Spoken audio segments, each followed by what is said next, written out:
కృష్ణుడు వచ్చాడే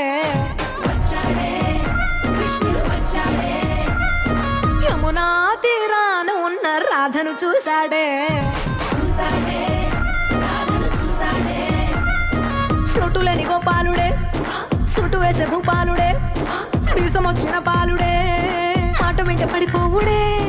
కటిక చీకటిలో కన్ను పడతాడే వెన్న ముద్దలని వెంట పడతాడే కోల చేస్తాడే కాలం వేస్తాడే మాయలోడు వీడే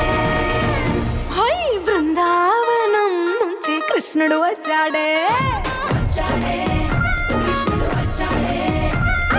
యమునా తీరాన ఉన్న రాధను చూశాడే